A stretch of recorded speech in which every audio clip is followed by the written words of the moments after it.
गुरुजी, बहुत से लोग शिक्षा को लेकर सवाल पूछ रहे हैं, खास तौर पर वो लोग जो कॉम्पिटिटिव एग्जाम्स की प्रिपरेशन कर रहे होते हैं, उनके लिए बहुत मुश्किल होता है। कई लोग पास कर जाते हैं, कई लोग साल दर साल परीक्षाएं देते हैं। एकाग्रता बनी रहे और उसी के बलबूते सफलता मिले, क्या उपाय आप उसको लेकर बताएंगे? देखिए रंजना, सवाल बहुत बढ़िया है। इस समय जो विद्यार्थियों को क्या करना चाहिए कि जो प्रतियोगी परीक्षा के एग्ज़ाम दे रहे हैं, तो एक तो उनको ध्यान रखना चाहिए कि अपनी टाइम को पूरा पंक्चुअल करें, समय से खाना खाएं, समय से सोएं और अपनी लाइफ को ठीक से रखें, और जितना नियमित रहेंगे उतना ही बढ़िया रहेगा। दूसरी बात का ध्यान रखना है कि विद्यार्थियों को चाहिए कि सूर्य की आराधना करें, और सूर्य की जब आराधना करेगी तो उसका बुद्धि जो प्रखर होगा और प्रतियोगी परीक्षा में सफलता मिलेगी। प्रातःकाल उठे तो अपने माता पिता का चरण स्पर्श करें, सूर्य को जलाभिषेक दें, जलाभिषेक करें, ओम घृणी सूर्यान में इस मंत्र का जप करें, और एकाग्रता के लिए ओम नमः शिवाय मंत्र का जप कर सकते हैं, ओम सोम सोमाय नमः मंत्र का जप कर सकते हैं। इनके लिए बहुत अच्छा होगा। अगर ये नहीं कर पा रहे हैं तो मोती धारण कर लें या चांदी का चंद्रमा गले में धारण करें, जिससे उनकी एकाग्रता बढ़े और पढ़ाई लिखाई अच्छा हो। अगर ये भी आप नहीं कर पा रहे हैं तो सबसे सरल उपाय है कि अपने घर में क्या करिए, माता जी आपके हाथ से टच करा करके सफ़ेद बस जैसे आटा है, चावल है, दूध है, दही है, किसी गरीब को दान कर दें, तो ये बड़ा अच्छा रहता है एकाग्रता के लिए और ठीक रहेगा। चलिए आगे बढ़ेंगे गुरुजी, अगला सवाल ले लेते हैं। अगला सवाल हमें भेजा है सुकृता चौधरी जी ने। मेरा नाम सुकृता चौधरी है। मेरे जन्म की तिथि 9/10/2003 है। मेरे जन्म का समय 8 AM है। मेरे जन्म का स्थान दिल्ली है। मेरा पहला प्रश्न, शिक्षा कैसी रहेगी और नौकरी कब मिलेगी? धन्यवाद। देखिए सुकृता, आपका जन्म मीन लग्न का है और तीसरे भाव में आपका वृष राशि का चंद्रमा और राहु है। तो चंद्रमा तीसरे भाव होने से व्यक्ति बहुत एनर्जेटिक होता है, मेहनती होता है और अपने जीवन में महान उन्नत करता है, बड़े इमोशनल होते हैं।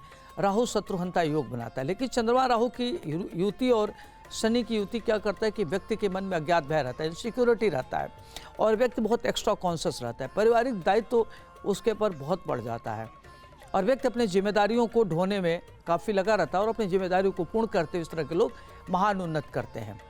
आपके पंचम भाव में उच्च का गुरु बैठा हुआ है जो बहुत महत्वपूर्ण है, तो आप हाईली क्वालिफाइड होंगे, शिक्षा आपका बहुत अच्छा होगा, संतानें बहुत अच्छा करेंगे, पारिवारिक जीवन आपका बड़ा शानदार होगा। 9 भाव में वृश्चिक का केतु धन धान्य में परिपूर्ण करेगा और इस तरह के लोगों का 27वें वर्ष में भाग्योदय होता है। आपके 10वें भाव में धनु राशि का मंगल है जो व्यक्ति को महान उन्नत कराते हैं। इस तरह के लोग काफ़ी परिश्रमी होते हैं, पराक्रमी होते हैं, पिता के पथ पर चलने वाले होते हैं और पैतृक संपत्ति को आगे बढ़ाते हैं। 11वें भाव में मकर का शुक्र है जो व्यक्ति को धनवान बनाता है और आपके 12वें भाव में कुंभ राशि का सूर्य बुध बैठा हुआ है जो आपको इनकम का जरिया अच्छा देगा, आय के स्रोत को बढ़ाएगा। वर्तमान में आपका राहु की महादशा में राहु का अंतर चल रहा है जो 3 मार्च 25 से लेकर के 1 अक्टूबर 29 तक है। तो यह पढ़ाई के लिए बहुत अच्छा है, इसमें आप उच्च शिक्षा ग्रहण कर सकती हैं। नौकरी के लिए बहुत अच्छा समय है। आप भगवान शिव की आराधना करिए, ओम नमः शिवाय मंत्र का जप करिए, आपके लिए अच्छा रहेगा और नियमित अपनी पढ़ाई लिखाई करिए, आपको बहुत अच्छा रहेगा। प्रतियोगी परीक्षा के तहत इसमें आपको बड़ी सफलता मिलने का योग बन रहा है। आपको क्या करना है कि चांदी का चंद्रमा गले में धारण करें, आपके लिए अच्छा रहेगा। चलिए वक्त तो चला अगले सवाल का। अगला सवाल हमें भेजा है हरे कृष्ण मिश्रा जी ने। पंडित जी नमस्कार, मेरा नाम हरे कृष्ण मिश्रा है। मेरी जन्मतिथि है 9/7/1998। जन्म समय है 9:24 सुबह का AM। जन्म स्थान है लखनऊ। प्रश्न ये है सर, शादी कब होगी, हेल्थ ठीक नहीं रहती और नौकरी कब मिलेगी? रंजना, ये जो हरे कृष्ण मिश्रा हैं इनका जन्म सिंह लग्न का है और सिंह लग्न में राहु बैठा हुआ है। तो इस तरह के लोग बड़े पुरुषार्थी होते हैं, बहादुर होते हैं और एडवेंचरस होते हैं।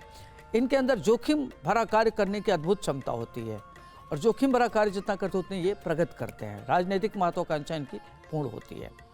पंचम भाव में धनु राशि का चंद्रमा व्यक्ति को उच्च शिक्षा देता है। इस तरह के लोग तकनीकी शिक्षा ग्रहण करते हैं, मेडिकल के फील्ड में जाते हैं।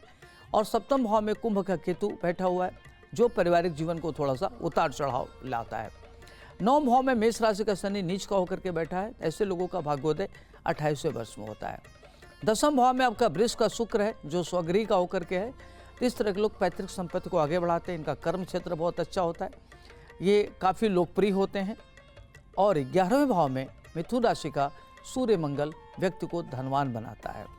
12वें भाव में कर्क राशि का बुध व्यक्ति को काफ़ी देश विदेश की यात्रा कराना होता है, इस तरह के लोग आयात निर्यात से धन अर्जित करते हैं। वर्तमान में आपका 4 अप्रैल 2025 से लेकर के 4 दिसंबर 2028 का जो कालखंड है बहुत अच्छा है। एक तो आपका नवंबर 2026 से लेकर के नवंबर 2027 के बीच में विवाह का योग बन रहा है और हेल्थ के लिए थोड़ा सा ठीक नहीं है, इसका ध्यान रखना है। और अभी नौकरी के लिए 3 सितंबर से लेकर के 3 अक्टूबर 2025 के बीच में आपको नौकरी लग सकती है, इससे इसका प्रबल योग बन रहा है। आप क्या करें, माणिक के धारण करें, आपके लिए अच्छा रहेगा। चलिए आगे बढ़ेंगे और अगला सवाल अब गुरुजी ले लेंगे। अगला सवाल हमें भेजा है अंजू सिंह जी ने। गुरुजी, मैं अंजू सिंह बात कर रही हूँ। मेरी जन्म तिथि 16/1/1995 है। मेरे जन्म का समय 2:13 है। मेरा जन्म स्थान देहरादून उत्तराखंड में है। गुरुजी, मेरा सवाल यह है कि शादी कब होगी और मेरी हेल्थ ठीक नहीं रहती है, वो कब ठीक रहेगी? देखिए अंजू, आपका जो जन्म है वह तुला लग्न का है। लग्न में राहु बैठा हुआ है, तो शुक्र के घर में राहु बहुत महत्वपूर्ण होता है। चूंकि दैत्य गुरु शुक्राचार्य के घर में राहु बैठा है, ત્યાં राहु बहुत इफेक्टिव होता है। इस तरह लोग देखने में गुड लुकिंग, स्मार्ट होते हैं, बहुत महत्वाकांक्षी होते हैं। दूसरे भाव में वृश्चिक का गुरु और शुक्र बैठा हुआ है, जो काफ़ी अच्छे इस तरह के लोग धनवान होते हैं, क्रिएटिव होते हैं, ओरेटर अच्छे होते हैं, डिबेटर अच्छे होते हैं। चौथे भाव में मकर राशि का सूर्य बुध, ये लोग माता पिता के परम भक्त होते हैं और उच्च पद प्राप्त करने वाले होते हैं। पंचम भाव में कुंभ राशि का शनि बहुत अच्छा मानते हैं, जो अपने घर का है, तो आपकी पढ़ाई लिखाई करियर बहुत अच्छा होगा। इस तरह के लोग स्पिरिचुअल होते हैं, संतानें आपकी बहुत अच्छा करेंगी। और 7वें भाव में मेष राशि का केतु ये आपके लिए बैठा, और 9वें भाव में मिथुन राशि का चंद्रमा। इस तरह के लोग बड़े इमोशनल होते हैं और भाग्यशाली होते हैं। 11वें भाव में आपका सिंह राशि का मंगल शत्रुहंता योग बनाता है। प्रॉपर्टी इत्यादि आपको विरासत में प्रचुर मात्रा में मिलेगी। वर्तमान में आपको 12 अप्रैल 2025 से लेकर के और 12 सितंबर 2025 तक का जो कालखंड है, शनि की महादशा में राहु का अंतर और शनि का प्रत्यंतर है, जो हेल्थ के लिए ठीक नहीं था। आपको हेल्थ के लिए क्या करना है कि ओम जोम सह इस मंत्र का जप करें और भगवान शिव की आराधना करें। पुनः 3 अक्टूबर 25 से लेकर के 7 जुलाई 2026 तक का जो है विवाह का योग बन रहा है, जिसमें विवाह होने की संभावना बन रही है। आपको क्या करना है कि भगवान विष्णु जी की आराधना करना है। ओम नमो भगवते वासुदेवाय नमः, या श्री कृष्ण गोविंद हरे मुरारी हे नाथ नारायण वासुदेवाय, इस मंत्र का जप करें, आपके लिए अच्छा रहेगा। तो मंत्रों का जाप जैसा कि गुरुजी वक्त दर वक्त बताते हैं कि नियंत्रण इसमें होना चाहिए और कंसिस्टेंसी एक होनी चाहिए। एक नियमित रूप से जब आप करेंगे तभी आपको फल मिलेगा। जी चलिए आगे बढ़ेंगे और अगला सवाल हमारा जो है वो सीमा चौधरी जी ने भेजा है। हेलो पंडित जी, नमस्कार। मेरा नाम सीमा चौधरी है। जन्म तिथि 16/1/2000, जन्म का समय 10:13 AM, जन्म स्थान गाजियाबाद उत्तर प्रदेश। और गुरुजी, मेरा सवाल ये था कि मेरी नौकरी कब लगेगी और घर में शांति के लिए क्या करूं? सीमा, आपका जन्म कुंभ लग्न में हुआ है और कुंभ का शनि अपने घर में है। ऐसे लोग बड़े आध्यात्मिक होते हैं, देखने में गुड लुकिंग, स्मार्ट होते हैं, अपनी महत्वाकांक्षाओं को कार्य रूप में परिणत करते हैं और इनके अंदर एक्स्ट्रा ऑर्डिनरी कर्कुलर होता है। ये लोग काफ़ी आगे जाते हैं, देखने में शांत होते हैं लेकिन बड़े तेज होते हैं, शार्प ब्रेन के होते हैं। एक बार जो ठान लेते हैं करके मानते हैं, जुनूनी बहुत होते हैं और इनके अध्यात्म में गहरी रुचि होती है। आपके 3रे भाव में मेष का केतु, ये थोड़ा आलसी बनाता है, तो अपने को थोड़ा सा चैनलाइज करना है और आलस्य का परित्याग करिए। आपके 5म भाव में मिथुन राशि का चंद्रमा, संतति आपकी बहुत अच्छा होगी, संतानें बहुत अच्छा करेंगी और इस तरह के लोग हाईली क्वालिफाइड होते हैं। 7म भाव में आपका सिंह राशि का मंगल है, तो आपकी कुंडली मांगलिक है, शादी देख के करनी है। 9वें भाव में तुला राशि का राहु है, जो बहुत महत्वपूर्ण मानते हैं। इस तरह के लोगों का भाग्योदय 27वें वर्ष में होता है। 10वें भाव में आपका वृश्चिक राशि का गुरु और शुक्र, जो बहुत महत्वपूर्ण मानते हैं। 12वें भाव में आपका मकर राशि का सूर्य बुध है। तो देखा जाता है कुंडली काफ़ी अच्छी है, बुधादित्य योग बन रहा है। आपका 1 अप्रैल 2025 से लेकर के 25 अप्रैल 2027 तक का जो कालखंड है, इसमें बुध में बुध चलेगा और इस नौकरी के लिए बहुत अच्छा समय चल। लेकिन एक चीज़ का ध्यान रखना है, हेल्थ को लेकर के अलर्ट रहना है। नसों की प्रॉब्लम हो गई, इचिंग हो सकती है, इसकी संभावना बढ़ सकती है।